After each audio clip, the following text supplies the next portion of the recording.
रूदो एक स्लम में रहने वाला लड़का था जो अक्सर अमीर लोगों के इलाके में घुस जाता था ताकि कुछ काम की चीजें चुरा सके। लेकिन जब उस पर अपने फादर की मौत का झूठा इल्जाम लगा दिया जाता है और उसे उस गड्ढे यानी पिट में डाल दिया जाता है जहां दुनिया का सारा कचरा फेंका जाता है, तो उसे अपनी जिंदगी बचाने के लिए बड़े बड़े मॉन्स्टर से लड़ना पड़ता है। उसका मकसद होता है वापस ऊपर आना और अपना बदला लेना। दुनिया दो हिस्सों में बटी होती है। एक तरफ है एक चमकदार शहर जहाँ अमीर लोग अपनी जिंदगी के सबसे अच्छे पल जी रहे होते हैं, और दूसरी तरफ है स्लम्स जहाँ रूदो जैसे लोग रहते हैं। दोनों तरफों में सिर्फ एक ही चीज कॉमन होती है, वो पिट जहाँ दुनिया का सारा कचरा फेंका जाता है, साथ ही क्रिमिनल्स भी। शहर में रहने वाले अमीर लोग बिना कोई झिझक के थोड़ी सी भी डैमेज चीज फेंक देते हैं। जैसे एक औरत अपनी बेटी से कहती है कि उसने जो पपी टॉय खरीदा है उसे फेंक दो क्योंकि वो डैमेज हो गया है। वो कहते हैं कि अगर उसे रिपेयर किया गया तो वो बुरा लगेगा और वैसे भी हम बाद में नया ले लेंगे। लड़की को इस बात से कोई प्रॉब्लम नहीं होती और उसकी माँ उस पपी खिलौने को दूसरे कचरे के साथ एक छोटी गार्बेज वैन में फेंक देती है जो सीधा अंडरग्राउंड टनल में जाता है। टनल से एक ट्रक सब कचरा ले जाता है एक बड़े से ट्रैश कलेक्शन जगह में। लेकिन एक छोटा लड़का रूदो भी उस कचरे की जगह में होता है, गाड़ियों से आ रही चीजों को छाट कर काम का सामान निकालने के लिए। वो चुपके से साइड के अंदर घुस जाता है और एक रूम में एंटर करता है, पर बदकिस्मती से एक गार्ड को रूम के अंदर से कुछ आवाज सुनाई देती है, तो वो तुरंत चेक करने आता है। गार्ड रूम के अंदर घुस जाता है अपना गन पॉइंट करके और रूदो को कचरा चुराने के लिए पकड़ता है। वो उसे घटिया और बेकार आदमी कहता है जो शहर की खूबसूरती को कचरा जमा करके बिगा रहा है। रूदो इस पे कुछ रिएक्ट नहीं करता क्योंकि ऐसी बातें वो हर दिन सुनता है। फिर गार्ड अलार्म बजा देता है और बैकअप बुला लेता है। जैसे ही और गार्ड्स वहाँ आते हैं, रूदो उन पर कुछ कचरे के बैग्स फेंक देता है और क्योंकि वो लोग सफाई के पागल होते हैं, उनकी यूनिफॉर्म्स पे अंडे गिरते ही वो रुक जाते हैं। वो सिर्फ रूदो को वैन से भागते हुए देखते रहते हैं और कुछ नहीं करते। रूदो वैन से बाहर निकलता है एग्जिट के पास, लेकिन गेट उसके मुंह पे ही बंद हो जाता है और तभी और गार्ड्स भी वहाँ आ जाते हैं। अगले दिन कचरा चुराने वाले लड़के के बारे में शहर में खबर फैल जाती है और सभी लोग स्लम्स वालों को दोषी मानते हैं। दीवार के दूसरी तरफ स्लम में रहने वाले जानते हैं कि जिम्मेदार कौन है, क्योंकि ये पहली बार नहीं है जब रूदो ने ट्रैश कलेक्शन साइट में घुसने की कोशिश की है। उन्हें लगता है कि एक दिन वो पकड़ा जाएगा और ज्यादातर लोग तो यही भी चाहते हैं कि वो पकड़ा जाए, पर रूदो को किसी की परवाह नहीं होती। वो अपनी दुकान लगाता है ताकि कुछ जरूरी चीजों को ठीक करके बेच सके जो उसने कचरे से निकाला है। जब उसके दो चीवा आते हैं और उस पे गुस्सा होते हैं तो वो पूछती है, तो इतना बड़ा रिस्क क्यों लेता है सिर्फ शहर के लोगों के कचरे में से चीजें ढूंढने के लिए? रूदो जवाब देता है, अरे ऐसा कुछ नहीं, वो अमीर लोग तो बिना सोचे समझे बिल्कुल काम की चीजें भी फेंक देते हैं। मुझे उन चीजों के लिए बुरा लगता है जो वो लोग ऐसे ही वेस्ट कर देते हैं, तो मैं उन्हें वापस ले आता हूँ और अगर उनसे कुछ पैसे भी मिल जाए तो और अच्छा है। शिवा को उसकी बात समझ आते हैं, लेकिन तभी तीन लड़के वहाँ जाते हैं अपने नाक दबाए हुए और कहते हैं, चीची यहाँ कचरे की बदबू आ रही है। वो शिवा से कहते हैं कि वो रूदो से दूर रहे, नहीं तो उसमें भी कचरे वाली बदबू आ जाएगी। वो रूदो के मोटे काले ग्लव्स का मजाक उड़ाते हैं जो वो अपने पूर्वजों के टाइम से नहीं धोया है और कहते हैं कि अगर किसी ने उसे छू लिया तो उसे एलर्जी हो जाएगी। एक लड़का उस लैंडर को लात मारता है जो रूदो ने अभी अभी ठीक किया था और कहता है, अबे चिरकुट, कोई इस कचरे को खरीदने नहीं आएगा। वो कहता है कि रूदो के हाथ उसके ग्लव से भी ज्यादा अजीब है, इसलिए वो हमेशा उन्हें छुपा के रखता है। रूदो चुपचाप उनकी हर बात सुनता है, लेकिन जैसे एक लड़का उसे मर्डरर का बेटा कहता है, रूदो का गुस्सा एकदम से भड़क उठता है। लेकिन वो लड़के नहीं रुकते। वो कहते हैं कि ये स्लम तो असल में क्रिमिनल्स को बंद करने के लिए बनाया गया था और अब यहाँ जो लोग रहते हैं वो उन्हीं के परिवार में से है, इसीलिए वो हमेशा अपनी रेपुटेशन साफ रखने की कोशिश करते हैं। पर रूदो के फादर ने उनकी इज्जत को मिट्टी में मिला दिया जब उन्होंने वो हादसा किया। रूदो अब और बर्दाश्त नहीं कर पाता और तीनों को एक भयंकर नजर से देखता है। वो इतने डर जाते हैं कि तुरंत वहाँ से भाग जाते हैं। भागते हुए भी वो रूदो को गाली देते हैं और कहते हैं कि वो भी एक दिन अपने फादर जैसा बन जाएगा। रूदो फिर से चुपचाप अपना लैम्प ठीक करना शुरू कर देता है। चीवा उससे कहती है, मुझे यकीन है तुम अच्छे इंसान हो और तुम कभी भी अपने फादर जैसे नहीं बनोगे। रूदो शर्म से लाल हो जाता है, लेकिन उसके शुक्रिया कहने से पहले ही चीवा की नजर उस पपी टॉय पर पड़ती है जो रूदो कल रात कचरे के ढेर से लाया था। पता चलता है कि रूदो वो पपी चीवा के लिए गिफ्ट के रूप में लाया था, लेकिन जैसे ही वो उसे देने ही वाला होता है, चीवा की माँ वहाँ आ जाते हैं और उसे वापस ले जाते हैं। रूदो उसके बाद घर लौट जाता है और देखता है कि उसका स्टेप फादर रेक्टो उसका इंतजार कर रहा था। रेक्टो एकदम से उसकी मिमिक्री करने लगता है जैसे वो चीवा को पपी देने में नर्वस हो रहा था और रूदो शर्मा जाता है क्योंकि उसे पता ही नहीं था कि रेक्टो उसे देख रहा था। रेक्टो कहता है, इस बारे में बाद में बात करेंगे, पहले ये बता उस कचरे वाली जगह की छोटी सी यात्रा के बारे में क्या कहना है। रेक्टो उसे कहता है कि उसे इतना ज्यादा खुद पर बोझ नहीं डालना चाहिए क्योंकि उनकी फाइनेंशियल कंडीशन इतनी भी बुरी नहीं है। उसे लगता है कि रूदो थोड़ा गिल्टी फील करता है क्योंकि उसने उसे अडॉप्ट किया था जब उसके असली फादर को उस पिट में डाल दिया गया था एक हादसे के लिए। लेकिन रूदो कहता कहता है कि ऐसा कुछ नहीं है। वो रेक्टो से कहता है कि वो उसे अपना परिवार मानता है और सिर्फ अपना फर्ज निभा रहा है। रेक्टो सिंपल तरीके से कहता है, इतनी ईमानदारी अगर तुम चीवा के सामने दिखाते तो मैं भी वो बच जाती। और ये सुनकर रूडो इतना घबरा जाता है कि कल रात वाली चोट दोबारा दर्द देने लगती है। रेक्टो तुरंत उसका फर्स्ट एड करता है और उसके हाथों के बैंडेज भी बदल देता है। जब रूडो अपने हाथों को देखता है तो उसे याद आता है कि वो तब से चोट खाते आया है जब से उसे होश है। लोग हमेशा उसके हाथों को देखकर जज करते थे और कभी कभी उन जख्मों में बिना किसी वजह के इतना दर्द होता था कि बर्दाश्त नहीं होता। फिर एक दिन रेक्टो ने उसे वो काले ग्लव्स दिए थे जो जादुई तरीके से दर्द को दबा देते थे। जब रेक्टो उसके सभी चोटों का इलाज कर लेता है तो वो उसे कहता है, जल्दी से चीवा को अपनी फीलिंग्स बता दे, नहीं तो कोई और उसे ले जाएगा। और जब दोनों इस बात को लेकर मजाक कर रहे होते हैं तभी एक अजीब सा मास्क पहना हुआ आदमी सड़क से सब कुछ सुन रहा होता है। अगले दिन रूडो हिम्मत जुटाकर फाइनली डिसाइड करता है कि वो चीवा को अपने दिल की बात बताएगा और उस पपी टॉय के साथ उसके घर की तरफ निकल पड़ता है। लेकिन रास्ते में उसका सामना एक ऐसे हादसे से होता है जो स्लम्स में अक्सर नहीं होता। स्लम के कोने पर एक पिट है जहाँ या तो सारा कचरा फेंका जाता है या फिर क्रिमिनल्स लोगों को डाल दिया जाता है। आज एक और गुनहगार को उस गड्ढे में फेंका जा रहा है और रूडो बस चुपचाप एग्जीक्यूशन देखता रहता है। सोचता है कि अंदर जाने के बाद इन लोगों के साथ क्या होता होगा। तभी वहाँ चीवा आ जाते हैं और कहते हैं कि ये तो काफी खौफनाक सीन है। रूडो पैनिक में आ जाता है क्योंकि वो उसे अभी मिलने के लिए तैयार नहीं था। चीवा अचानक से एग्जीक्यूशन और दूसरे चीजों पे बात करने लगते हैं। फिर वो रूडो से कहते हैं, मैं नहीं चाहती तुम भी कभी उस गड्ढे में जाओ। वो कहते हैं कि हो सकता है कई चीजें जो लोग कचरे में डाल देते हैं उन्हें वैसे नहीं डालना चाहिए, लेकिन सिर्फ इस वजह से अपनी जिंदगी दांव पर लगाना सही नहीं है। रूडो कहता है कि रेक्टो ने भी यही कहा था। चीवा कहते हैं कि ऐसा इसलिए क्योंकि रेक्टो भी तुमसे प्यार करता है। रूडो एक पल के लिए रुकता है, उसके दिमाग में ये बात आती है, चीवा ने कहा रेक्टो भी तुमसे प्यार करता है, मतलब क्या वो भी मुझसे प्यार करते हैं? उसका छोटा दिमाग तुरंत प्रोसेस करता है कि चीवा भी उससे प्यार करते हैं। चीवा थोड़ा शर्मा जाते हैं जैसे उसे पता चला कि उसके बात का मतलब अलग निकला। लेकिन रूडो तो तब तक अपने होश में नहीं होता। वो जमीन पर गिर जाता है अपना चेहरा पकड़कर। फिर वो पपी टॉय चीवा को दे देता है और कहता है,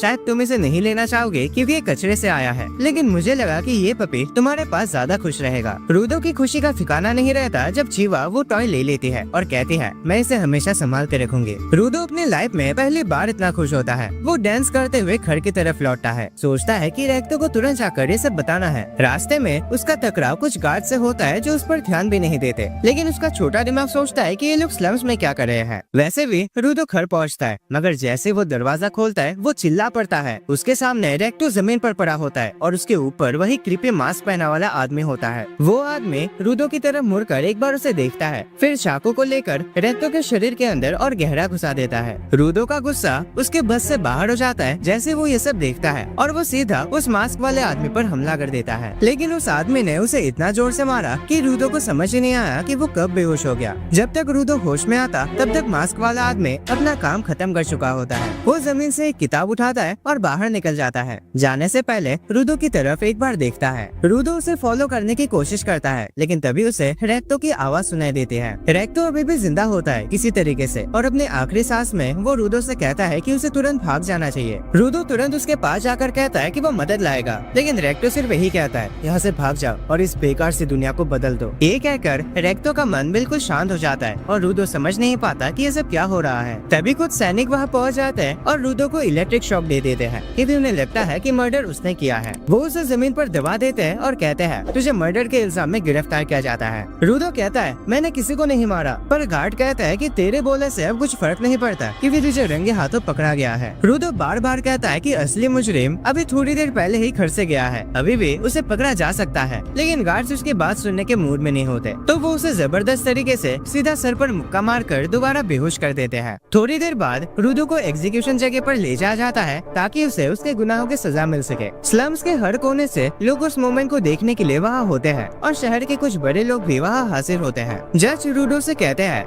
मर्डर करना दुनिया के सबसे बड़े गुनाहों में से एक है और चाहे तुमने सिर्फ एक स्लम में रहने वाले को मारा हो, सजा कम नहीं की जाएगी। जज अनाउंस करता है कि रूडो को पनिशमेंट के रूप में गड्ढे में यानी पिट में डाल दिया जाएगा। लोग ये सुनकर शेयर करने लगते हैं। रूडो अब भी यकीन नहीं कर पाता कि उसके साथ ये सब क्या हो रहा है। वो बस ये चाहता है कि कम से कम एक इंसान उस पर विश्वास करे कि उसने किसी को नहीं मारा। उसकी नजर भीड़ में किसी को ढूंढती है और वो रुक जाती है चीवा पर। रूडो जोर से चिल्लाता है, मैंने रेक्टो को नहीं मारा, मेरा यकीन करो। वो चीवा से कहता है, प्लीज असली कातिल को ढूंढना और उसे सजा देना, लेकिन चीवा बस इतना कहती है, मैंने तुम पर भरोसा किया था लेकिन तुम इस लायक नहीं थे। आखिर तुम भी अपने बाप की तरह एक मर्डरर निकले और वो पपी नीचे गिरा देते हैं और उसकी तरफ पीट करके चली जाते हैं। चीवा का ये धोखा रूडो को सबसे ज्यादा चुभता है। वो लोगों पर चिल्ला पड़ता है जो उसे इंसानी कचरा कह रहे होते हैं जो गड्ढे में जाने लायक है। रूडो कहता है असली कचरा तो तुम लोग हो, दिमाग के नाम पे तुम लोग के अंदर बस पैसा, लालच और भूसा भरा है। वो कसम खाता है कि वो सबको नरक भेजेगा। तभी उसके नजर पड़ते है कि वो कातिल अभी भी भीड़ में छुपा हुआ है,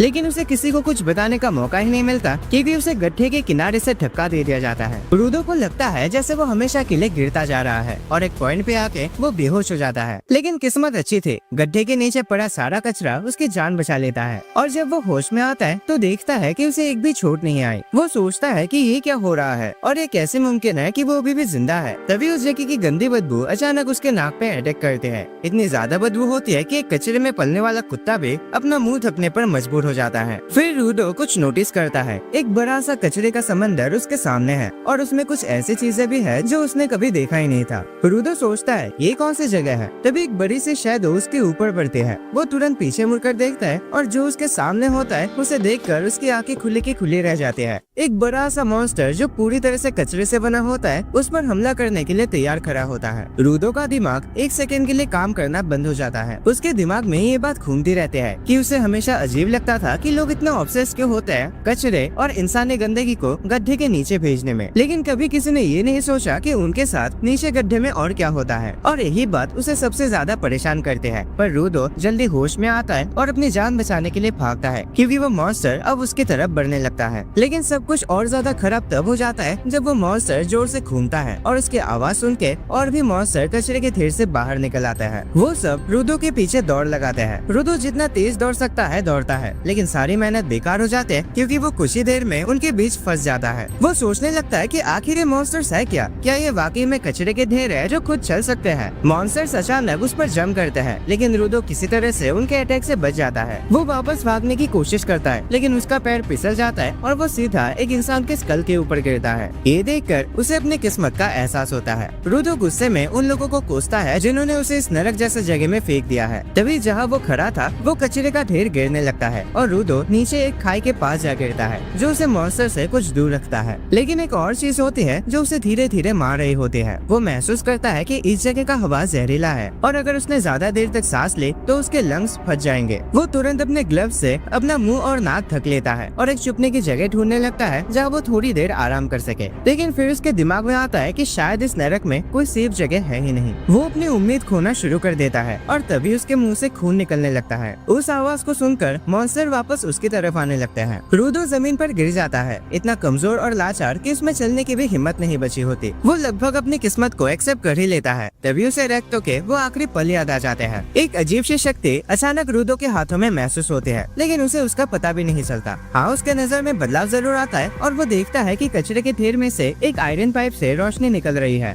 रूडो खिंचते हुए उस तरफ बढ़ता है पूरी हिम्मत के साथ, क्योंकि अब उसके पास जिंदा रहने की वजह है। वो उस आयरन पाइप को पकड़ता है और खड़ा हो जाता है और जोर से कह देता है कि वो वापस ऊपर की दुनिया पे जाएगा और उन लोगों से बदला लेगा जिन्होंने उसे यहाँ फेंका था और उस चिमकांडी से भी जिसने उसके फादर को मारा था। गुस्सा उसके अंदर से उबलने लगता है और इसी दौरान मॉन्स्टर चुपके से उसकी तरफ बढ़ने लगता है। लेकिन जैसे ही एक मॉन्स्टर उस पर अटैक करता है, रूडो बिना देखे उसे आयरन पाइप से जोर से मार देता है। उस अटैक के कारण वो मॉन्स्टर हवा में उछलता है और नीचे पीट के एक दूसरे जगह पर गिरता है, जो ये देखकर हैरान होता है कि कोई मॉन्स्टर से लड़ने वाला यहाँ आ गया है। तब तक रूडो तो बिल्कुल पागलपन में चला गया होता है। वो मॉन्स्टर से लड़ते वक्त ना तो जहरीली हवा का सोचता है और ना ही नाक से बहते खून का। वो इधर उधर उछलता रहता है और जब एक मॉन्स्टर उसे तेजी से पत्थर पर मार देता है तो भी उसे ज्यादा चोट नहीं लगती। एक मॉन्स्टर उस पत्थर को तोड़ देता है जिसमें रूडो फंसा था और उसको पूरे मिट्टी के ढेर में दबा दिया जाता है। लेकिन रूडो वहाँ से भी निकलता है और एक बड़ा सा पोल खींच कर लाता है। वो उस पोल को अपनी पूरी ताकत से घुमाता है और मॉन्स्टर को भारी नुकसान पहुँचाता है। लेकिन अचानक एक और मॉन्स्टर उसके बिल्कुल नीचे से निकल आता है। रूडो किसी तरह उसके दांत से बचकर उछल जाता है, लेकिन अब जहरीले हवा का असर दिखने लगता है। उसके मुंह से दोबारा खून निकलता है और मॉन्स्टर इस मौके का फायदा उठाकर उसके और करीब आ जाते हैं। किस्मत से उसकी वो रहस्यमय शक्ति फिर से जाग जाते हैं, जो उसे इतनी ताकत और हिम्मत देती है कि वो अपनी जगह पे खड़ा रह जाता है, चाहे एक साथ दो मॉन्स्टर से उस पर हमला क्यों न कर रहे हो। रूडो उस टक्कर से आराम से बच निकलता है और एक मेटल के टुकड़े से मॉन्स्टर का स्कल चीर देता है। फिर वो दूसरे मॉन्स्टर पर हमला करता है, उसे बीच से काट कर टुकड़े टुकड़े कर देता है और वह मॉन्स्टर फंस जाता है। इसके बाद रूडो थोड़ा आराम करता है, लेकिन तभी एक और भयानक मॉन्स्टर उसकी तरफ बढ़ने लगता है। जैसे ही रूडो उसे देखता है, वो डिसाइड करता है कि अभी भागना ही बेहतर ऑप्शन होगा ताकि वो अपनी ताकत वापस पा सके। लेकिन मॉन्स्टर जमीन पर जोर से पैर मारता है और इतनी शक्ति से शॉकवेव निकलते हैं कि रूडो हवा में उछल जाता है। लेकिन जब रूडो आंखें खोलता है तो उसके होश उड़ जाते हैं। एक आदमी अजीब सा मास्क पहने हुए उसके ऊपर खड़ा होता है। रूडो सोचता है कि ये कौन है, वो कहाँ से आया। तभी वो आदमी उसे उठाता है और आगे जोर से धक्का मार देता है। रूडो के मुंह से खून निकलता है और लगभग उस आदमी से टकरा जाने वाला होता है, लेकिन तभी वो आदमी उसके मुंह पर एक गैस मास्क पहना देता है, जिससे रूडो फिर से सांस ले पाता है। अब रूडो बिल्कुल कंफ्यूज हो चुका होता है। वो उस आदमी से पूछता है, क्या तुम यहीं के रहने वाले हो? वो जानना चाहता है कि ये जगह, ये मॉन्स्टर्स आखिर है क्या, लेकिन मास्क वाला आदमी बस उसे चुप रहने के लिए कहता है। पर रूडो उसकी बात नहीं मानता और जोर जोर से उस आदमी से सवाल करते जाता है। मास्क वाला आदमी फिर से धीरे से उसे कहता है, अबे चुप रहो मेरे भाई। लेकिन रूडो बोलता है, क्या? थोड़ा जोर से बोलो यार, सुनाई नहीं दे रहा। वो पूछने लगता है, क्या हम लोग जमीन के नीचे हैं? और तभी उस मास्क वाले आदमी का पेशेंस टूट जाता है। वो अपनी ही सलाह भूल जाता है और रूडो पर चिल्लाने लगता है। कहता है कि ये जगह जमीन के नीचे नहीं बल्कि जमीन पर ही है और ये सब ऊपर रहने वाले लोगों की गलती है, जिन्होंने इस जगह को एक नरक बना दिया है। फिर वो रूडो से कहते हैं कि ये बड़े मॉन्स्टर्स जो कचरे से बने होते हैं आवाज की तरफ अट्रैक्ट होते हैं और रूडो के छुप ना रहने की वजह से अब उनका ध्यान उसकी तरफ आ गया है। मास्क वाला आदमी कहता है कि कचरे के मॉन्स्टर्स आम हथियारों से नहीं हरा जा सकते, इसीलिए सबसे अच्छा तरीका ये था कि वो चुपचाप निकल जाते, लेकिन अब कोई ऑप्शन नहीं बचा। इसी बीच एक मॉन्स्टर बिल्कुल उनके पीछे आ जाता है और मास्क वाला आदमी डिसाइड करता है कि सबसे पहले उससे निपट ले। तभी उसके हाथ से एक गोल्डन एनर्जी निकलती है और उसके छाते को कवर कर लेती है, जिससे वो छाता एक हथियार में बदल जाता है। मॉन्स्टर उन पर हमला करता है, लेकिन मास्क वाला आदमी अपने छाते को उसके मुंह के सामने घुमाता है और मॉन्स्टर को पीस कर रख देता है। मॉन्स्टर के टुकड़े चारों तरफ बिखर जाते हैं और तुरंत ही सब कुछ राख बन जाता है। रूडो तो पहले ही उस अजीब से पावर से हैरान था, लेकिन अब उसे और भी ज्यादा क्यूरियोसिटी हो रही थी कि मॉन्स्टर इस बार अटैक के बाद रीजनरेट क्यों नहीं हुआ। तभी एक मॉन्स्टर का बड़ा सा ग्रुप वहाँ आ पहुँचता है, लेकिन मास्क वाला आदमी कॉन्फिडेंट होता है कि वो सबसे निपट लेगा। वो मॉन्स्टर की तरफ दौड़ता है और अपने छाते के ब्लेड से उन्हें तुरंत उड़ा देता है, फिर अपने छाते को पैराशूट बनाकर हवा में उछल जाता है। रूडो सोचने लगता है, क्या ये कोई स्पेशल टेक्नोलॉजी है जो यहाँ के लोग यूज करते हैं, या ये सिर्फ उस मास्क वाले आदमी की पावर है। इसी बीच मास्क वाला आदमी सबसे आखिरी बड़े मॉन्स्टर के सामने जा पहुँचता है। मॉन्स्टर अचानक उस पर एक एसिड का गोला थूकता है। वो छाते से उस एसिड को रोकता है और बिखेर देता है और वो एसिड कचरे के ढेर पे गिरते ही जोर से धमाका हो जाता है। मास्क वाला आदमी मॉन्स्टर के सिर को बेस बनाकर और ऊपर उछल जाता है। उसके बाद वो अपने छाते में और ज्यादा एनर्जी डाल देता है, जिससे उसका साइज और पावर दोनों बढ़ जाता है। वो मॉन्स्टर के सिर की तरफ सीधा पॉइंट करता है और छाते से उस मॉन्स्टर को और नीचे की जमीन को भी काट डालता है। सब कुछ खत्म होने के बाद मास्क वाला आदमी रूडो के पास आता है। रूडो उससे पूछता है, भाई तू है कौन? आदमी अपना मास्क उतारता है और अपना नाम बताता है, एंजिन, एक साफ सफाई करने वाला आदमी। लेकिन तुरंत ही उसे जहरीली हवा का एहसास होता है और वो अपना मास्क उतारने का पछतावा करता है। एंजिन रूडो को गाली देता है कि उसके कहने पे उसने अपना मास्क उतारा और तभी रूडो अचानक बेहोश हो जाता है। जब वो बेहोश होता है तो एक बचपन का सीन उसके सपने में आता है। वो घर वापस आया था जब उसके दोस्तों ने उसे मारकर एक नाली में धकेल लिया था, सिर्फ इसीलिए क्योंकि उसने उनसे कहा था कि चीजें भी जिंदा होते हैं और उन्हें उसकी बात पर विश्वास नहीं हुआ। रेक्टो उससे पूछता है, फिर क्या तुमने उस लड़के को मारा? और रूडो जवाब देता है कि नहीं, मैंने नहीं मारा। उसने रेक्टो से पूछा कि क्या ये बात सच है कि अगर किसी चीज का ध्यान रखा जाता है तो एक दिन उसमें एक जान आ जाती है। रेक्टो ने उसे साफ करते हुए कहा कि ये सिर्फ एक पुरानी कहानी है जो लोगों को ये सिखाती है कि उनके पास जो भी चीजें हैं उनकी कदर करनी चाहिए, लेकिन व्यक्तिगत रूप से उसे ये मानना पसंद है कि हर चीज में एक जान होती है। रूडो ये सुनकर और भी ज्यादा एक्साइटेड हो जाता है और पूछता है कि क्या उनके घर की चीजों में भी जान है, जैसे कि उसके ग्लव्स। रेक्टो ने बस इतना कहा कि अगर तुम इनका ध्यान रखोगे तो एक दिन इनमें भी जान आ जाएगी। इसी बात पर रूडो अचानक अपने सपने से उठता है और देखता है कि वो जंजीरों में जकड़कर इंजन के पीछे घसीटता हुआ जा रहा है। रूडो उसे गाली देता है और कहता है कि उसे छोड़ दे, लेकिन इंजन कहता है कि वो उसे सिर्फ एक सुरक्षित जगह ले जा रहा है। रूडो को अब कोई फर्क नहीं पड़ता क्योंकि उसे बस बदला लेना है, लेकिन उसके ये शब्द सुनकर इंजन रुक जाता है। वो कहता है कि यहाँ के लोग उस ऊपर वाली दुनिया को स्पीयर बोलते हैं और वहाँ वापस जाना नामुमकिन है क्योंकि वो इस आसमान को जो लगातार घूम रहा है उसको पार कैसे करेगा। साथ ही वो ये भी बताता है कि अभी वो जिस दुनिया में है इसको ग्राउंड बोलते हैं। फिर वो रूडो को दोबारा घसीटने लगता है और कहता है कि अब वापस जाना पॉसिबल नहीं है, इसीलिए उसे अपने नए जीवन को एक्सेप्ट कर लेना चाहिए।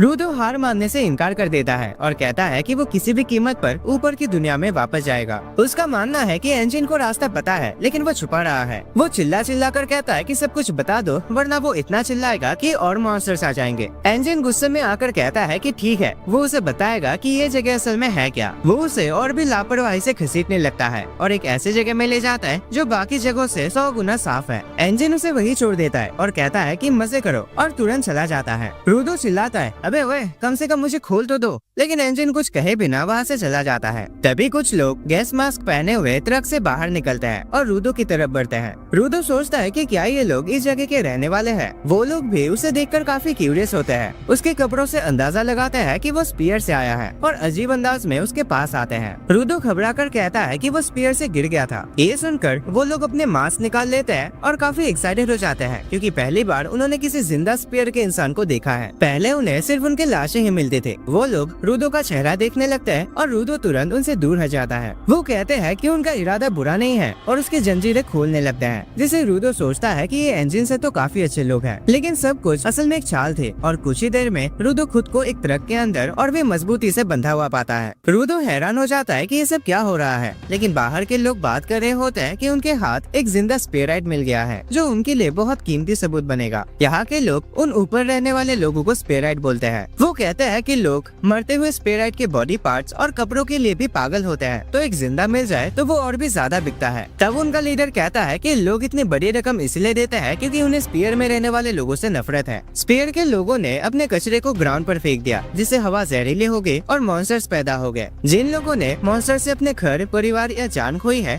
उनमें स्पेराइट्स के लिए गहरी नफरत है और जब उन्हें कोई जिंदा स्पेराइट मिलता है तो वो उसे बर्बाद कर देते हैं। लीडर कहता है कि रूडो को ग्राउंड पर स्वागत करने के लिए वो उसे कुछ खिलाएगा और वो खाना होता है सड़ी हुई मांस और कुछ पुरानी बेकार चीजें। लीडर मजाक उड़ाता है कि स्पेराइट जैसे लोग तो कभी कचरा छूटे भी नहीं, तो ऐसे खाने को कैसे हजम करेंगे। लेकिन जैसे ही वो रूडो के मुंह में मांस डालने जाता है, ये उसकी सबसे बड़ी गलती होती है। रूडो उसके कुछ उंगलियां भी काट लेता है, उसे चबा जाता है और साथ ही वो सड़ी हुई चीजें भी खा जाता है। फिर रूडो कहता है कि ये कचरा नहीं है, ये अभी भी खाने लायक है। वो लोग डर के मारे हिल भी नहीं पाते क्योंकि उन्होंने ऐसा डरावना इंसान पहले कभी नहीं देखा। लेकिन ये तो सिर्फ शुरुआत होती है। रूडो सबसे गुस्सा है इस बात पर कि लोग चीजों को कचरा कहकर उनके कदर नहीं करते, इसीलिए अब वो चुप रहने वाला नहीं है। उसकी ताकत फिर से उभर कर आते हैं और वो जंजीरों से छूट जाता है। वो बाहर जम करता है और जमीन पर अपनी ताकत छोड़ देता है, जिससे आसपास की चीजें उठ जाती है। एंजिन दूर से सब कुछ देख रहा होता है और वो खुश होता है कि रूडो भी एक गिवर निकला, एक ऐसा व्यक्ति जो किसी भी चीज में जान डाल सकता है और उनकी शक्ति निकाल सकता है, बिल्कुल उसकी तरह। तभी रूडो को रेक्टो की एक बात याद आती है, जिन चीजों का तुम ध्यान रखते हो वो तुम्हारा भी ध्यान रखते हैं। वो अपना मास्क हटा देता है और अपने बांधने वाली चेन को उठाकर उसमें जान डाल देता है, जिससे वो उसे एक हथियार की तरह यूज कर सकता है। लोग उस पर हमला करते हैं, लेकिन रूडो बस चेन से जमीन पर मार देता है, जिससे सब पीछे हट जाते हैं। उनका लीडर चिल्लाता है कि चेन को टारगेट करो, क्योंकि गिवर अपने ऑब्जेक्ट के बिना कुछ नहीं है। उसके आदमी रूडो की उस चेन को फेंकने में सफल हो जाते हैं, लेकिन उनके लिए सबसे बड़ा झटका तब लगता है जब रूडो एक टायर उठाता है और उसमें भी जान डाल देता है। ये काफी रेयर होता है, इवन पावरफुल गिवर्स के लिए भी, कि वो एक से ज्यादा चीजों में जान डाल सकते हैं। वो सबको आसानी से हरा देता है और लीडर की तरफ बढ़ता है, जो अभी भी उसे गालियां दे रहा होता है। लेकिन जैसे ही रूडो उस पर अटैक करने जाता है, एंजिन वहाँ आ जाता है और उसे रोक देता है। रूडो तुरंत अपने होश में आ जाता है, उसकी ताकत चली जाती है और वो टायर जिसमें उसने जान डाली थी मिट्टी में बदल जाता है। रूडो के नाम से खून आ जाता है और वो समझने की कोशिश करता है कि अभी उसने क्या किया।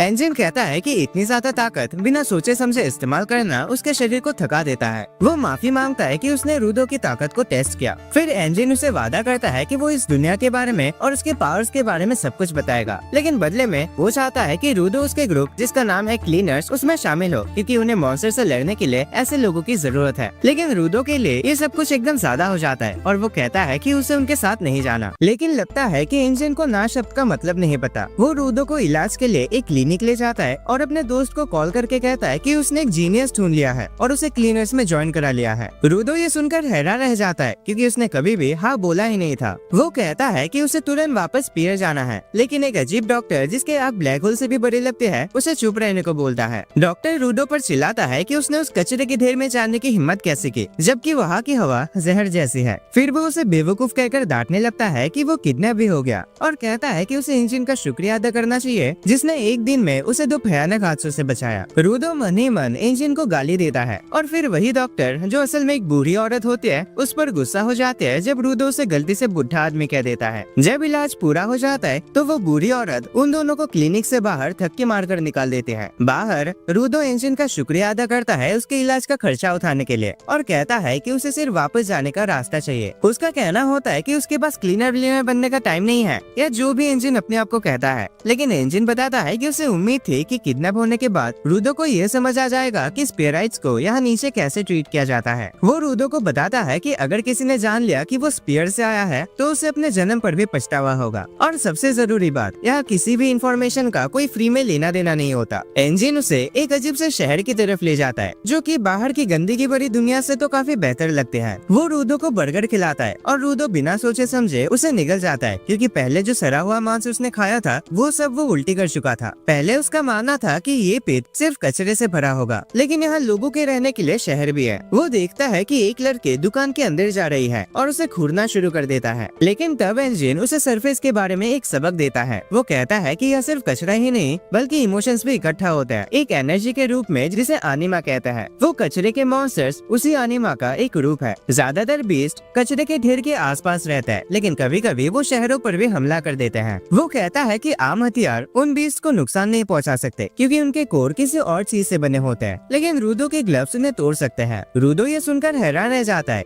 इंजन उसे बताता है कि जब किसी चीज का सालों तक ध्यान रखा जाता है तो उसमें भी आनिमा जमा हो जाता है और ऐसे ऑब्जेक्ट्स को वाइटल इंस्ट्रूमेंट कहते हैं। वाइटल इंस्ट्रूमेंट उन बीस्ट के कोर्स को तोड़ने में सक्षम होते हैं, लेकिन हर कोई उनके अंदर के पावर्स को नहीं जगा सकता। इंजन कहता है कि उन जैसे कुछ लोग ही उस पावर को जगा सकते हैं और ऐसे लोगों को गिवर्स कहते हैं। उनकी ऑर्गेनाइजेशन द क्लीनर्स इन्हीं गिवर्स से बनी है जो बीस्ट को खत्म करते हैं। रूडो इंजन से पूछता है कि अगर वो क्लीनर्स ज्वाइन करे तो क्या वो उसे वापस स्पियर जाने का रास्ता बताएगा। इंजन साफ कह देता है कि उसे इसके बारे में कुछ भी नहीं पता। रूडो उस पे गुस्सा हो जाता है और कहता है कि उसने धोखा दिया। इंजन उसे याद दिलाता है कि उसने कभी नहीं कहा था कि वो उसे वापस भेजने का रास्ता जानता है, लेकिन वो ये जरूर कहता है कि उसका बॉस बहुत समझदार है और हो सकता है कि वो रूडो की मदद कर सके। रूडो को गुस्सा आ जाता है क्योंकि अब उसे पहले इंजन के बॉस से मिलना पड़ेगा, तब जाके वो कुछ फैसला कर पाएगा। तब इंजन उसे उसके ग्लव्स के बारे में पूछता है। रूडो बताता है कि उसके पापा ने वो ग्लव्स उसे दिए थे और वही एक चीज है जो उसकी याद में बची है। अब इंजन समझ आता है कि रूडो अपने इन फटे पुराने ग्लव्स से इतना लगाव क्यों रखता है और वो उससे कहता है कि उन ग्लव्स का ध्यान अच्छे से रखे क्योंकि उनमें एक अनोखी पावर बसी है। रूडो इमोशनल हो जाता है क्योंकि अब तक तो सब उसके ग्लव्स का मजाक उड़ाते थे,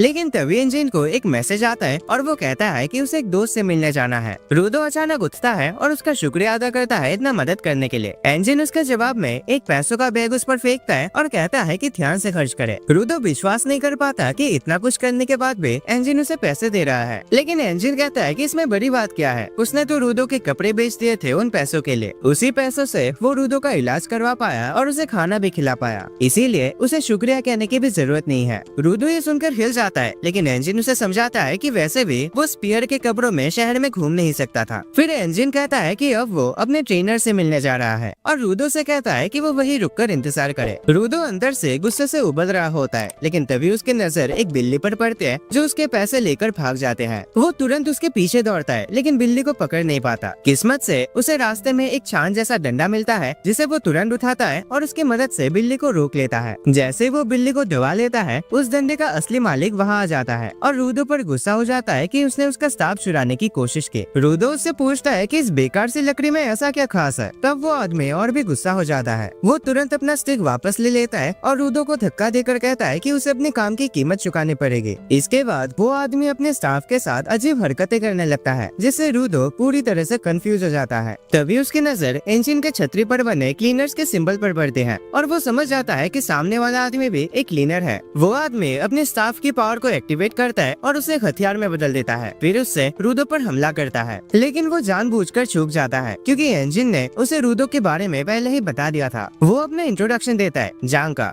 जो इंजन के कहने पर रूडो का ट्रेनिंग संभालेगा। जांग का कहता है कि उसने कभी सोचा भी नहीं था कि उसे किसी छोटे बदतमीज को ये सिखाना पड़ेगा कि दूसरों की चीजें नहीं चुरानी चाहिए। रूडो कहता है कि वो तो बस अपना पैसा वापस लेने के लिए उस डंडे का यूज कर रहा था। जांका बोलता है कि उसके फादर ने उसकी सही परवरिश नहीं की होगी। रूडो को गुस्सा आ जाता है क्योंकि वो किसी को भी रेक्टो की बुराई करते नहीं सुन सकता। लेकिन फिर रूडो को रेक्टो की एक बात याद आती है, अगर वो चाहता है कि कोई उसकी बात सुने तो झगड़ा करने के बजाय उसे समझने की कोशिश करनी चाहिए कि सामने वाला क्या महसूस कर रहा है। उस बात को याद करके रूडो सोचता है कि जांका का गुस्सा होना सही था क्योंकि उसने उसका खास सामान बिना पूछे ले लिया था। वो सोचता है कि अगर कोई उसके ग्लव्स ले ले चाहे गलती से ही तो उससे भी गुस्सा आ जाता और उसे एहसास होता है कि गलती उसी की थी। वो जांका से माफी मांगता है और जांका भी तुरंत शांत हो जाता है। वो कहता है कि सब ठीक है क्योंकि रूडो ने स्टाफ वापस दे दिया और उसे भी पहले थोड़ा शांत तरीके से रिएक्ट करना चाहिए था। रूडो पूरी तरह से हैरान रह जाता है उसके स्वभाव में इतने अचानक बदलाव देखकर, और इसीलिए भी क्योंकि पहली बार उसने सिर्फ बात करके एक ऐसे लड़ने वाली सिचुएशन को संभाल लिया था। वो बार बार सोचता है कि रेक्टो सच में काफी चीजों में सही था। फिर जांका उसे उठने में मदद करता है। वो उसे उसके हथियार के बारे में पूछता है और ये भी कि क्या वो उसे यूज कर सकता है। रूडो बताता है कि उसका हथियार शायद उसके ग्लव्स है, लेकिन उसे उनकी एबिलिटीज के बारे में अभी तक कुछ नहीं पता। जांका उसके ग्लव्स को देखता है और कहता है कि ये काफी कूल है, लेकिन रूडो अभी भी हैरान है कि वो इतना बदला हुआ क्यों लग रहा है। तभी उसे अचानक समझ आता है कि ये शायद इसीलिए है क्योंकि अब वो मुस्कुरा रहा है, और एक तो हमेशा कहता था कि अगर दोस्त बनाना है तो मुस्कुराना पड़ेगा। पर अनफॉर्चुनेटली रूडो ने कभी पहले स्माइल नहीं किया था और इसीलिए शायद उसे अपने चेहरे के मसल्स को सही तरीके से चलाना सीखने के लिए किसी जिम ट्रेनर की जरूरत पड़ेगी। और भी दुख की बात यह है कि उसे खुद ये बात पता भी नहीं था, इसीलिए वो अपनी तरफ से पूरी कोशिश करता है एक अच्छी स्माइल कॉपी करने की। लेकिन उसके चेहरे पर जो एक्सप्रेशन आता है वो जांका के लिए अब तक का सबसे भयानक चेहरा होता है जो उसने किसी इंसान पर देखा हो। जांका तुरंत उस पर चिल्लाता है, पूछता है कि ये कैसी शक्ल बना रखी है। वो ये भी पूछता है, क्या तुम मुझे चिढ़ाने की कोशिश कर रहा है इस चेहरे के साथ। रूडो समझाता है, अरे नहीं भाई, ये अब तक की मेरी बेस्ट स्माइल है जो मैं दे सकता हूँ। जांका कहता है कि एक अंधा इंसान भी बोल देगा कि ये कोई स्माइल नहीं है। तो रूडो डिसाइड करता है कि वो अपने आंखों और होठों को बंद करेगा ताकि ज्यादा नेचुरल लगे। इस बार वो थोड़ा कम अजीब लगता है, लेकिन फिर भी जांका का गुस्सा ठंडा नहीं होता।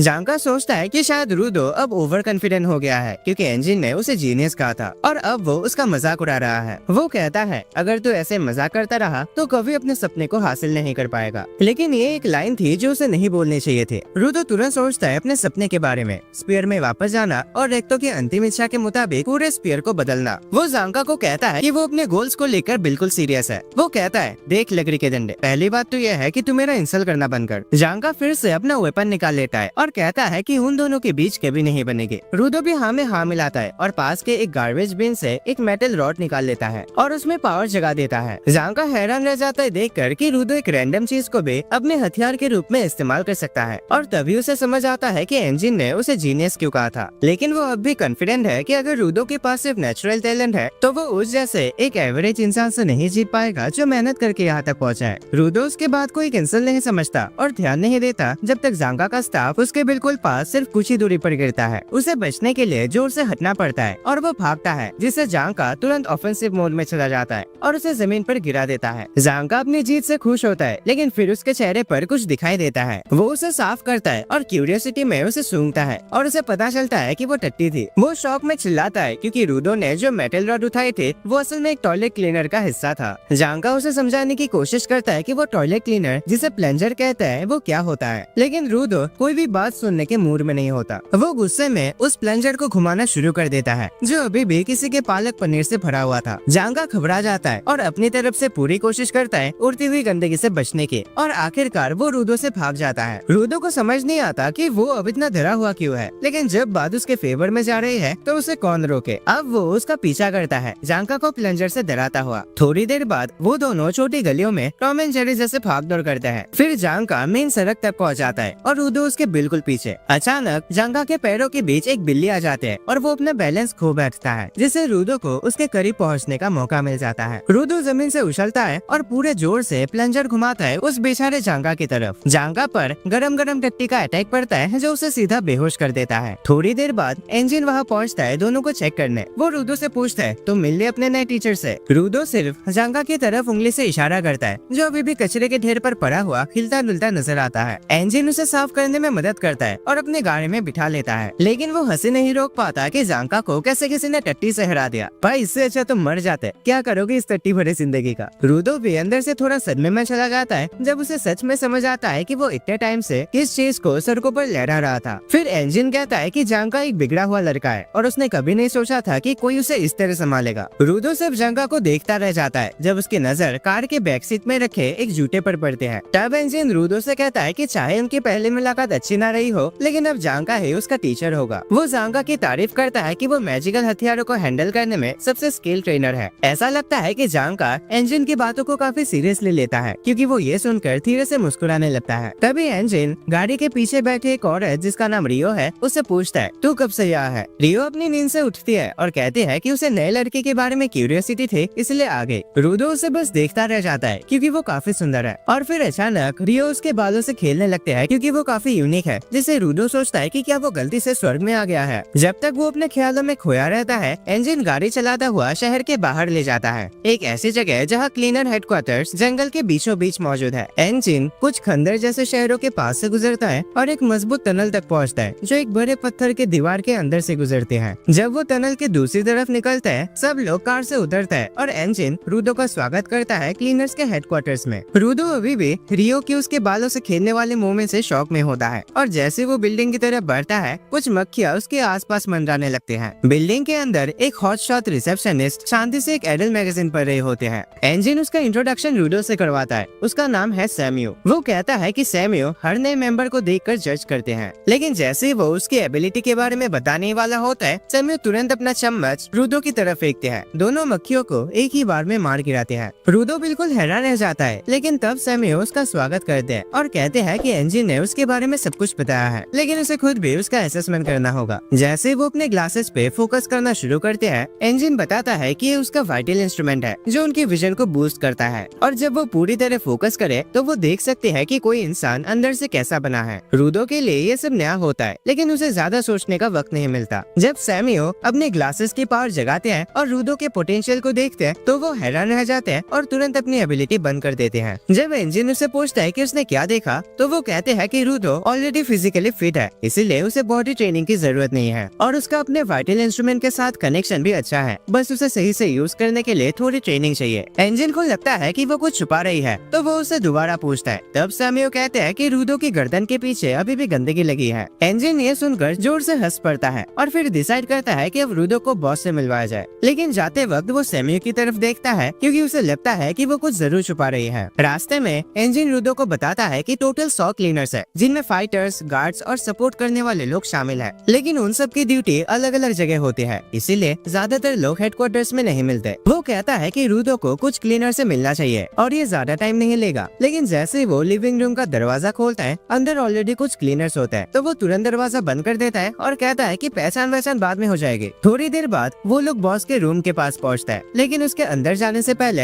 एंजिन रूडो को कहता है, तुम जब बॉस से बात करोगे तो शुरुआत ये पूछकर मत करना कि स्पीड वापस कैसे जाना है, वरना वो तुम्हें काट के रख देगा। वो कहता है कि अगर रूडो को ये इन्फॉर्मेशन चाहिए तो उसे कुछ बदले में देना पड़ेगा। वो रूडो को ये भी कहता है कि बॉस से ये भी मत पूछ लेना कि उसका वाइटल इंस्ट्रूमेंट क्या है, क्योंकि किसी को भी नहीं पता कि वो क्या है और उसके पावर क्या करते हैं। रूडो अब बॉस को लेकर काफी क्यूरियस हो जाता है, लेकिन जब वो रूम में जाता है तो वहाँ कोई नहीं होता। तभी सैम्यू वहाँ पहुँचते हैं और कहते हैं कि बॉस एक मिशन पर गया है और कुछ दिन तक वापस नहीं आएगा। रूडो को ये समझ नहीं आता, लेकिन एंजिन कहता है कि ये तो नॉर्मल है, उसे बस थोड़ा वेट करना होगा। रूडो को गुस्सा आ जाता है और वो पूछता है कि तब तक उसे क्या करना चाहिए। तभी अचानक रियो वहाँ जाते हैं और कहते हैं, चलो मेरे साथ, मेरा काम देखने चलो। वो कहते हैं कि रूडो तब तक क्लीनर नहीं बन सकता जब तक बॉस उसे अप्रूव नहीं करता, तो अभी के लिए बेस्ट यही है कि वो एक नौसिखिए के रूप में रियो के साथ चले, और ये रियो के लिए भी सही है क्योंकि वो भी उसके बारे में जानना चाहते हैं। रूडो का दिमाग बंद हो जाता है क्योंकि पहली बार उसे कोई लड़की इस तरह का अटेंशन दे रहे होते हैं, इसलिए वो चुपचाप उसके पीछे चला जाता है। वो लोग स्ट्रेटेजी रूम पहुँचते हैं जहाँ सैम्यू बताते हैं कि एक छोटा सा टाउन जो पॉल्यूटेड जोन्स के पास है उनसे मदद मांग रही है क्योंकि वहाँ छोटे छोटे बीस्ट देखी गई है। रूडो को पॉल्यूटेड जोन्स के बारे में कुछ नहीं पता और तब सैम्यू को समझ आता है कि एंजिन ने उसे बेसिक चीजें भी अच्छे से नहीं बताई। वो रूडो को ये भी समझाते हैं कि जमीन 2 पार्ट्स में बटी हुई है, पहला है सेफ जोन्स जहाँ इंसान रहता है और दूसरा है कचरे से भरे पॉल्यूटेड जोन्स जहाँ बीस्ट रहते हैं। और स्टार्टिंग में जिस जगह पे रूडो गिरा था वो नो मैंस लैंड था, एक बहुत ही खतरनाक पॉल्यूटेड जोन जहाँ किसी भी इंसान का जाना मना है क्योंकि वहाँ ज्यादातर लोग जमीन पर कदम रखते ही मर जाते हैं। वो रूडो को एक मास्क देते हैं और कहते हैं कि पॉल्यूटेड जोन्स में हमेशा मास्क पहना करो क्योंकि बिना मास्क के 15 मिनट में ही जहरीले गैसेस की वजह से मौत हो सकती है। बाद में रूडो रियो और उसकी टीम के साथ मिशन पर चला जाता है। रियो उससे कहते हैं कि वो हमेशा उसके करीब रहे ताकि वो सब कुछ सीख सके। रूडो को अभी भी अजीब सा फील हो रहा होता है, लेकिन फिर के दिमाग में ये बात आती है, मैं खुद नो मैंस जोन में कितनी देर तक था, कितना पॉइजन मेरे अंदर चला गया होगा। फिर उसका ध्यान उसके सामने पड़े कचरे के ढेर पर चला जाता है और वो सोचता है कि क्या स्पीयर के लोगों को पता है कि नीचे लोग रहते हैं। लेकिन वो सब अब मायने नहीं रखते, क्योंकि रूडो के लिए अब सबसे इम्पोर्टेंट चीज वही कचरा है। उसके लिए वो सिर्फ कचरे का ढेर नहीं बल्कि एक खजाने का पहाड़ है, जहाँ से वो काम की चीजें ढूंढ सकता है और उन्हें रिपेयर कर सकता है बिना किसी के डांट खाए। फिर रूडो रियो के पास पहुँचता है और उसे पूछता है कि उसके साथ जो बाकी लोग हैं वो कौन है। रियो जवाब देते हैं कि वो लोग सपोर्टर्स हैं, इनके पास लड़ाई करने के लिए उनके जैसे स्पेशल पावर्स तो नहीं होते, लेकिन मिशन में इन लोगों से बहुत मदद मिलती है। उनमें से एक सपोर्टर रूडो की तरफ अपना हाथ बढ़ाता है और रूडो थोड़ा घबराकर उसका हाथ पकड़ता है। सपोर्टर तुरंत अपनी पूरी ताकत से उसका हाथ दबा देते हैं। रूडो दर्द से कांप जाता है और रियो हंस पड़ते हैं, कहते हैं कि इस बंदे की ग्रिप स्ट्रेंथ कमाल की है और ये अपने हाथों से किसी भी बीस्ट के बाहर की लेयर को चीर सकता है। रूडो सोचता है कि इस पागल भरवे को ज्यादा देर तक वो बर्दाश्त नहीं कर सकता। तभी एक सपोर्टर सबको अलर्ट करता है कि बीस्ट आ रहे हैं। रूडो डिसाइड करता है कि वो ध्यान से सब कुछ देखेगा ताकि जितना हो सके सीख सके। जल्दी ही छोटी बकरियों जैसे बीस्ट का एक झुंड जंगल से बाहर आता है और रूडो घबरा जाता है। वो रियो से पूछता है, हम इतने सारे दुश्मनों से कैसे सामना करेंगे? रियो कहते हैं, अरे कुछ नहीं होगा, चिल करो, ये सिर्फ कमजोर और धीरे चलने वाले बीस्ट है, यहाँ तक कि वो तो उस फेंस को भी पार नहीं कर सकते। और उसके बाद सच होते हैं, वो बकरियां उस फेंस पर अटैक करता है लेकिन कोई डैमेज नहीं कर पाते। लेकिन अचानक उनके दूसरे पलटन आ जाते हैं, इस बार और भी बड़े और ज्यादा खतरनाक बीस्ट के साथ। वो फेंस को धक्का देना शुरू करता है और तोड़ने लगता है। रूडो फिर से पैनिक करता है और रियो से पूछता है कि अब क्या करे। ये बस थोड़े ज्यादा स्ट्रॉन्ग है पहले वालों से, पर अभी भी तुम्हारे जैसे एक नए स्टूडेंट के ट्रेनिंग के लिए बिल्कुल ठीक है। वो कहते हैं कि उनसे जल्दी निपट लो, फिर बेस वापस जाके रूडो के यहाँ आने का वेलकम पार्टी रखेंगे। रूडो को विश्वास नहीं होता कि वो इतनी चिल कैसे हो सकते हैं, जबकि वो हर रोज मॉन्स्टर से लड़ते हैं अपनी जान रिस्क में डालकर। तब रियो उससे कहते हैं, अगर ग्राउंड पर सरवाइव करना है तो ऐसे बीस्ट को हल्के में लेना जरूरी है। रूडो को अचानक याद आता है कि इंजन भी ऐसा ही था और उसे लगता है कि शायद उसके अंदर इसी चीज की कमी थी। वो डिसाइड करता है कि अब से वो भी हर चीज को एकदम हल्के में लेगा। लेकिन तभी एक बड़ा सा बेस्ट बैरिकेड तोड़कर अंदर घुस जाता है और इस बार रियो भी थोड़ी टेंशन में आ जाते हैं। रूडो उसकी तरफ देखता है जैसे उसे कंफर्मेशन चाहिए कि सब कुछ अभी भी कंट्रोल में है ना। लेकिन रियो कहते हैं, ये बीस्ट तो कमाल का है, इतना जबरदस्त क्रिएचर मैंने आज तक नहीं देखा। ये बिगिनर्स के लिए बेस्ट मटेरियल तो नहीं है, लेकिन मैं इससे लड़ने में मजा लूंगी। तब वो अपने सीजर्स निकालते हैं जो उसका वाइटल इंस्ट्रूमेंट होता है और रूडो सिर्फ उसे आंखें फाड़कर देखता रह जाता है। रियो अपने सीजर्स एक्टिवेट करते हैं और उन्हें आसमान में फेंक देते हैं, जहाँ वो और भी बड़ा और ज्यादा तेज बन जाता है। वो उन सीजर्स को अपने पैर से पकड़ लेते हैं और मॉन्स्टर के झुंड की तरफ बढ़ते हैं और अपने स्पेशल अटैक सीजर्स किक से एक साथ काफी सारे बीस्ट को काट डालते हैं। रूडो को समझ नहीं आता कि ये हो क्या रहा है। तब एक सपोर्टर बंदा उसे बताता है कि रियो के वाइटल इंस्ट्रूमेंट का नाम है द रीपर और नॉर्मल लोगों की तरह नहीं बल्कि वो इसे अपने पैरों से चलाते हैं। रूडो रियलाइज करता है कि हर कोई अपना वाइटल इंस्ट्रूमेंट अपने यूनिक तरीके से यूज करता है। तभी वो हैंडशेक वाला सपोर्टर उससे कहता है, अबे ओए, अपने आसपास का ध्यान रखना सीख लो, वरना तुम ज्यादा देर तक यहाँ टिक नहीं पाओगे। रूडो को थोड़ा देर से पता चलता है कि एक लेवल 2 बीस्ट उस पर हमला करने वाला है, लेकिन किस्मत से एक सपोर्टर उसे अपने हाथों से रोक लेता है। उसका सर कुचलकर उसे रियो की तरफ उछाल देता है, जो आराम से उसे अपनी सीजर से काट देती है। वो सपोर्टर से कहते हैं कि और भी बीस्ट उसकी तरफ भेजे और वो लोग ऐसे भारी मॉन्स्टर्स उसकी तरफ फेंक देते हैं जैसे उनका वजन कुछ भी ना हो। जब तक रूडो ये सब समझता है और सीखता है कि क्लीनर्स कैसे लड़ता है, तब तक रियो ने सारे छोटे मॉन्स्टर साफ कर दिए होता है और अब सिर्फ वो मॉन्स्टर का बॉस बचा होता है। सपोर्टर्स फैसला करता है कि कोई भी छोटी बीस्ट जो लड़ाई में रुकावट डाल सकते हैं उसे खत्म कर देंगे और वो लोग इधर उधर हो जाता है। लेकिन तभी रूडो देखता है कि एक छोटा बीस्ट अभी भी जिंदा है और वो एक सपोर्टर को गिरा देता है। फिर वो उस पर जम कर लेता है और सपोर्टर बच नहीं पाता। किस्मत से रूडो उसको बचाने के लिए पहुंच जाता है और कहता है कि वो यहाँ अपनी काबिलियत साबित करेगा ताकि उसे जरूरी जानकारी जल्दी मिल सके। उसके हाथ में जो आयरन पाइप था वो एक हथियार में बदल जाता है और एक कांटे वाला बैरिकेड बन जाता है। रूडो कंफ्यूज होता है कि ये कैसे हुआ। फिर उसे याद आता है कि वो अपने पावर का इस्तेमाल तो हमेशा इंस्टिंक्ट से करता आया है, इसलिए उसे याद ही नहीं कि कैसे कंट्रोल होता है। जब वो ये सोच रहा होता है तो वो बीस्ट उस पर ज्यादा जोर से दबाव बनाता है। तभी रायो वहाँ पहुँचते हैं और उस बीस्ट को आसानी से खत्म कर देते हैं। वो रूडो से कहते हैं कि उसने सही किया, क्योंकि दूसरों की मदद करने का इंस्टिंक्ट फॉलो करना जरूरी होता है। दूसरा सपोर्टर भी वहाँ आता है और रियो का शुक्रिया अदा करता है। फिर पूछता है कि क्या उसने उस बड़े मॉन्स्टर को हरा दिया। रियो कहते हैं कि उसने उस मॉन्स्टर को 2 टुकड़ों में काट दिया था, लेकिन फिर भी वो खरा कैसे है ये समझ नहीं आता। वो कहते हैं कि उसने उसका कोर जरूर हिट किया था, लेकिन फिर भी अगर वो जिंदा है तो उसे छोटे छोटे टुकड़ों में काट देगी ताकि वो बेकार हो जाए। सपोर्टर्स डिसाइड करते हैं कि वो एक नए टाइप के बीस्ट का डाटा एनालाइज करेंगे जो वाइटल इंस्ट्रूमेंट के हमले से बच पाया है, और वो नजदीकी शहरों को वार्निंग देने के लिए निकल पड़ते हैं। दूसरी तरफ रियो उस बड़े मॉन्स्टर की तरफ दौड़ते हैं और रूडो बीच में में अटक जाता है क्योंकि कोई उसे नहीं बताता कि उसे क्या करना है। रियो मॉन्स्टर के मुंह पर जंप करते हैं और फिर उसके सर पर जाकर उसके सारे पाइप्स काट देते हैं। जब मॉन्स्टर टकला हो जाता है तब उसके पैर के नीचे कुछ चमकता हुआ दिखाई देता है। तभी रियो समझ जाते हैं कि वो मॉन्स्टर अपना कोर छुपा रहा था, लेकिन उसके अटैक करने से पहले ही वो बीस्ट अचानक से बहुत तेज हिलता है और उसे हवा में फेंक देता है। फिर वो दोबारा उन पाइप्स को अपने सर पर जोड़ देता है और जमीन पर जोर जोर से अपना जबड़ा मारने लगता है। रियो फिर भी उस पर लटकी होती है, लेकिन मॉन्स्टर अचानक रूडो और सपोर्टर्स की तरफ अटैक कर देता है। रूडो वही जम जाता है जब वो मेटल पाइप्स को अपनी तरफ आते देखता है, लेकिन किस्मत से उसे सीधा हिट नहीं लगता। उसके नीचे की जमीन पूरी तरह टूट जाती है और वो नीचे गिरता है। गिरते वक्त वो सोचता है कि वो यहाँ कर क्या रहा है, क्या वो इस दुनिया में सिर्फ गिरने के लिए ही आया है। उसे लगता है कि अगर सब कुछ ऐसे चलता रहा तो ना वो रेक्टो का बदला ले पाएगा और ना ही स्पीयर के अंदर वाले लोगों से हिसाब चुका पाएगा, और धीरे धीरे वो अंधेरे में चला जाता है। लेकिन तभी सपोर्ट वाला आदमी वहाँ जाता है रूडो को उस गड्ढे में गिरने से बचाने के लिए और उसे अंधेरे और निराशा में डूबने से भी। वो रूडो को अपने कंधे पर उठाकर कहता है कि अगर उसका कोई सपना है तो उसे रुकना नहीं चाहिए, बल्कि जब तक हो सके उसको हासिल करने की तरफ दौड़ लगानी चाहिए। वो कहता है कि सपोर्टर से ही सीख लो, जिनके पास कोई पावर्स नहीं होते लेकिन फिर भी वो अपना काम लगातार करते रहता है। तभी रूडो देखता है कि रियो मॉन्स्टर को फिर से काट रहे होते हैं और उस मॉन्स्टर की चीखों से वो अंदाजा लगा लेते हैं कि उसने उसका कमजोर हिस्सा ढूंढ लिया है। रियो ऊपर उछलते हैं और फिर तेज रफ्तार से उसके सर पर गिरते हैं। अपनी सीजर से उसका सर चीरकर कोर बाहर खींच लेते हैं। जैसे रियो जमीन पर गिरते हैं और उस कोर को तोड़ देते हैं, मॉन्स्टर अचानक राख बच जाता है। सपोर्टर तुरंत वहाँ भाग कर जाता है और पूछता है कि उसने बीस्ट को कैसे हराया। रियो कहते हैं कि उसने कोर के अलावा कुछ और छेड़ दिया और बीस्ट मर गया। उसके हाथ में एक कार्डबोर्ड कटर होता है और वो कहती है कि ये वही चीज थे जो उस बीस्ट को चला रहे थे। सपोर्टर को यकीन नहीं होता क्योंकि उसे समझ में आता है कि ये कटर एक्चुअल में एक वाइटल इंस्ट्रूमेंट है और ये बात बिल्कुल भी लॉजिक नहीं बनाती कि किसी बीस्ट के पास ऐसे कोई चीज कैसे हो सकती है। दूसरी तरफ वो गुंडों का लीडर जो रूडो को बेचने की प्लानिंग कर रहा था, अचानक एक कम रोशनी वाले कमरे में होश में आता है। वो सोचता है कि वो है कहाँ। तभी सामने सोफे पर बैठा हुआ आदमी उसे पूछता है कि स्पीयर से आए उस लड़के का लोकेशन क्या है जिसका जिक्र तुमने नींद में किया था। सो दोस्तों, आज के वीडियो के लिए बस इतना है एंड कमेंट्स में बताना कि एनिमे कैसे लगे और 500 कमेंट्स का टारगेट रखते हैं। हर रोज की तरह उसे भी पूरा कर देना अगर तुम्हें इस एनिमे का अगला पार्ट चाहिए। और हाँ, चैनल को सब्सक्राइब करना मत भूलना ताकि नेक्स्ट पार्ट आते ही तुम उसे पहले देख सको। और अगर तुम्हें ऐसे मजेदार एनिमे देखना है देन स्क्रीन पे शो हो रहे उन वीडियोस पे क्लिक करो एंड मैं तुम्हें मिलता हूँ एक और नए वीडियो पर।